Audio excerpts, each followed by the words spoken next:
Nine telecom companies, AT&T, Verizon, T-Mobiles, all of them hacked. Over a million users' calls and texts were monitored, and surprisingly, nobody noticed for almost 3 years. Today, I'm going to break down how China pulled the worst telecom hack of America's history, and more importantly, how they got in. So, hello everyone, and welcome to episode 1. China was inside America's phone network for years. And here is the exact path, and this is Isha Singh Malik, the face behind the Breach Brief podcast, where we are going to understand and discuss the real stats, real stories, and no fluff. Also, I'm going to share mostly the attacks, frauds, hacks that are happening or might have happened earlier in the history. So let's get on, and I will try to break every technical jargon into plain English. So let's go on with the first episode. And you might be thinking that I was just joking when I mentioned nine telecom companies and all of them were hacked. So, guys, that is not a hypothetical scenario that I mentioned. This is what happened when a salt typhoon, a Chinese state sponsored hacking group. Yes, guys, you heard me right. It is a hacking group named as Salt Typhoon that was linked to China's Ministry of State Security, who thumbled and throttled the core infrastructure of America's eight biggest carriers, which were involving the companies, as I mentioned, AT&T, Verizon, T-Mobile, Lumen, Spectrum, Consolidated Communications, and Windstream among them.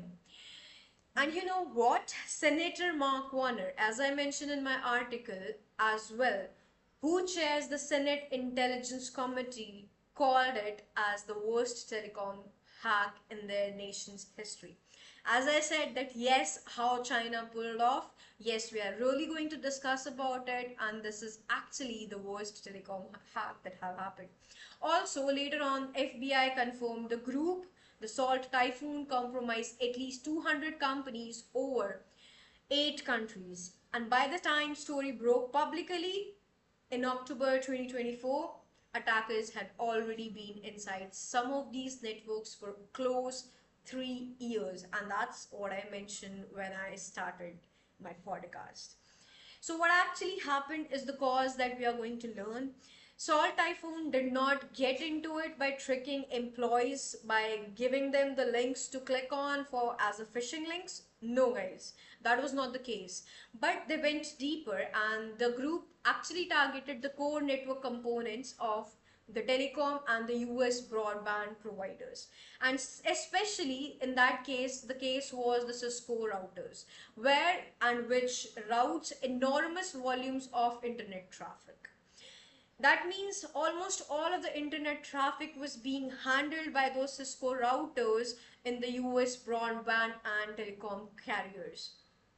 They exploited known vulnerabilities in the edge devices. So the major cause that happened was due to the vulnerabilities found in the edge devices, where those vulnerabilities, including a common vulnerability exploitation, which were found in two of the years, that is 2023 and 2024, named or numbered, you can say, as 20198 of the 2023 and 21887 in 2024, which were chained together, allowed remote code execution, which is known in the short slang as RCE.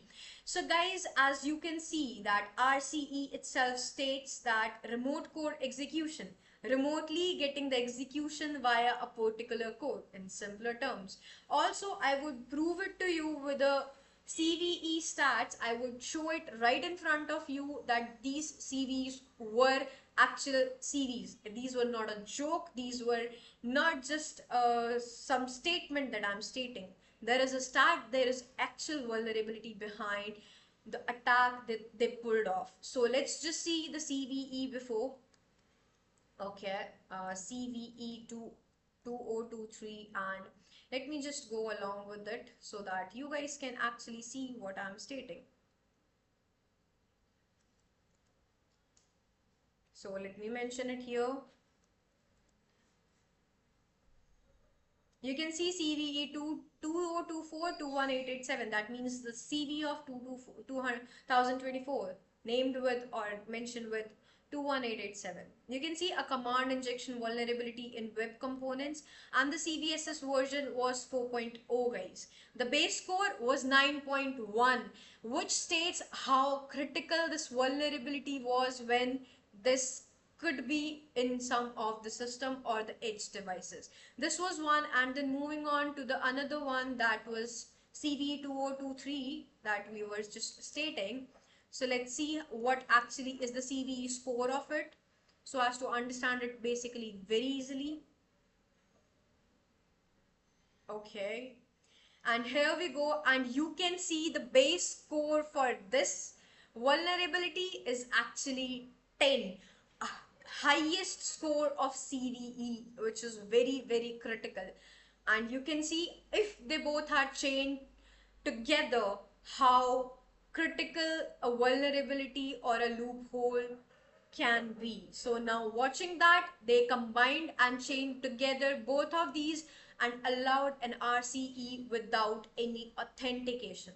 And without any authentication we simply means, guys, we simply know that if there is no authentication, that means we can directly get into the system without any permission, without any password, and they got the they got the system's entrance point. They got the back door. In plain English, they found an unlocked back door. As I mentioned, a back door which was unlocked in the network's plumbing and walked straight through it.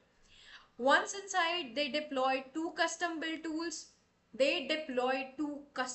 tools. This is the main thing. That means they used two tools which were custom built, and these were the major part that played the role in keeping them inside of that system. One was out of them a backdoor malware. We all know what malware is, guys, but this is something special because it is a backdoor malware called Ghost Spider. And another one was a rootkit called as Demodex. Sorry. Ghost Spider is modular, meaning what does this mean? That the attackers could load different capabilities depending on what they need at given moment. That whatever they need at a particular moment, this particular Ghost Spider can give them the different capability to get that at that particular moment. How surprisingly, if I say that you ask Genie to give you something and it would showcase right in front of you. So Ghost Spider did the same thing according to the situation. They asked this tool to give them whatever they want at that moment. And Demodex is a rootkit, which means it embeds itself below the operating system level, making it exceptionally difficult to remove or detect. That means nobody could be able to remove or detect it because it was on a OS level. And having something on an OS level, guys, we all know something embedded at that level, you cannot easily detect it or remove it. Then together, these tools let the attackers maintain persistent, silent access to the carrier's core infrastructure. Carriers, we all know the carriers, AT&T, Verizon, or another companies like that. And on that particular moment, what they did was a silent access to the carrier's core infrastructure. They could sit inside the network and for months without triggering any alerts. Simply stating, that is considered to be advanced persistent threat. That means they are persistently looking after it and taking a note of it, that what happened, that what they did. The most alarming part of this attack was not the access they gained. It was not an access, because access was simply because there was an unlocked backdoor and they were able to enter into it. It was what they actually accessed, what they actually got. Now you might be thinking, what could even they got, right, or get, right? So they basically targeted a CALEA, CALEA, or you can say CALEA infrastructure, the Communications Assistant for Law Enforcement Act systems, which was related to law enforcement. Now think something related to law enforcement, the communication assistance is the legally And what it is basically, now I would tell you what is CALIA infrastructure. It is basically a legally mandated wiretapping framework for US telecoms, which are required to maintain the law, maintain so that the law enforcement can, without a court order, intercept communications. The attackers access the exact system built to enable authorized surveillances. That means they can do, the US organization and the US law enforcement was using it to intercept communications, right? They were able to intercept with the authorized surveillance. And the Salt Typhoon, the group of hackers, actually got the access to that particular exact system. This means they did not just steal data, they potentially had visibility into how the US government was already watching it. That how US government is actually wiretapping with the help of the authorized surveillance.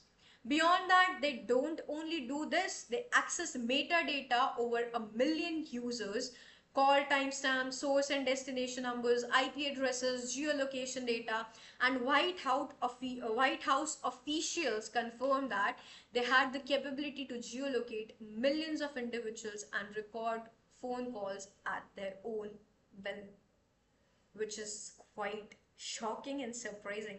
If let's say if I say that I am able to listen to whatever call you are doing, whatever you are talking, whatever you are saying to the another person on call, how scary that would be, right? So that what they did. And targets included staffers from both the Trump and the Harris presidential campaigns, surprisingly.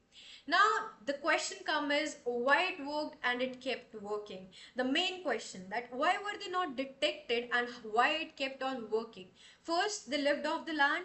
There were three things that made this attack so damaging and so difficult to detect. The number one is they lived off the land. And living off the land means, guys, they were blended into the normal network activity in such a manner, dropping rather than dropping the obvious malware files that antivirus software might flag, they blended into the normal network activity, and they use this telecom's own legitimate tools and infrastructure to move literally through the networks. And it is one of the hardest part to detect because everything the attacker does looks like something an authorized or administrator would do. Second point, the entry points were unpatched edge devices. As I mentioned, edge devices were the main point from where the routers, where the backdoor was opened. Like the routers and the switches at the network perimeter are notoriously difficult to monitor and update at a particular scale. So one of the 9 breached telecoms had a single compromised administrator account that controlled over 1 lakh routers. One account, 1 lakh devices. That's what happened. And third, the Stargate itself was the detection infrastructure. By compromising CALIA system, Salt Typhoon potentially had early warning of any investigation into their own activities. That means if someone is going to investigate against them, they were already aware because they hacked the main CALIA infrastructure, which is equivalent of breaking into a police station and tapping the detective's phone while they are trying to figure out who broke in. So what you should actually do with this information, that means if you are an organization, if you are a telecom infrastructure, or if you are a company who are using these sort of edge devices or technicalities, if you work in a network security or infrastructure, then this incident makes two things non-negotiable. As I mentioned, edge device patching cannot be treated as a low priority task because this is where the attack started and unpatched Cisco vulnerabilities were the front door. Every exposed management interface needs MFA, we all know, and strict access control. Who can have the access, who can gain the access, and all of it. Not just a single password. Second, your monitoring cannot rely solely on endpoint detection. Just give me a second, guys.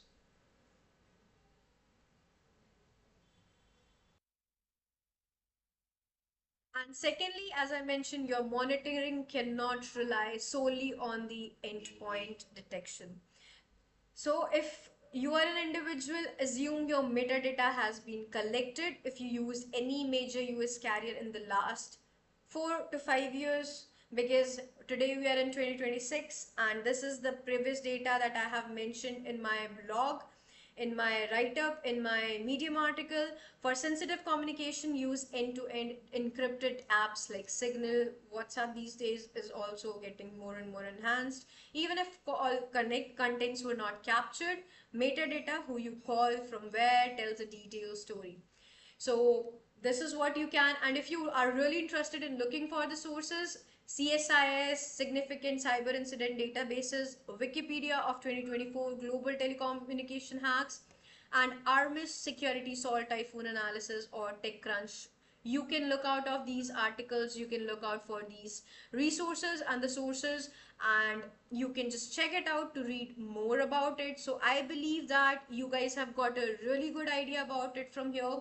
So if you like this story, and if you like the episode 1, guys, and the cyber podcast, and if you want me to keep on coming with it, so don't forget to subscribe my YouTube channel Breach Brief. And also I'll get back to you soon with the episode number 2, where we will discuss more such real stats and real stories. So see you in the next video and next podcast. Till the time, take care, bye bye, have a good day.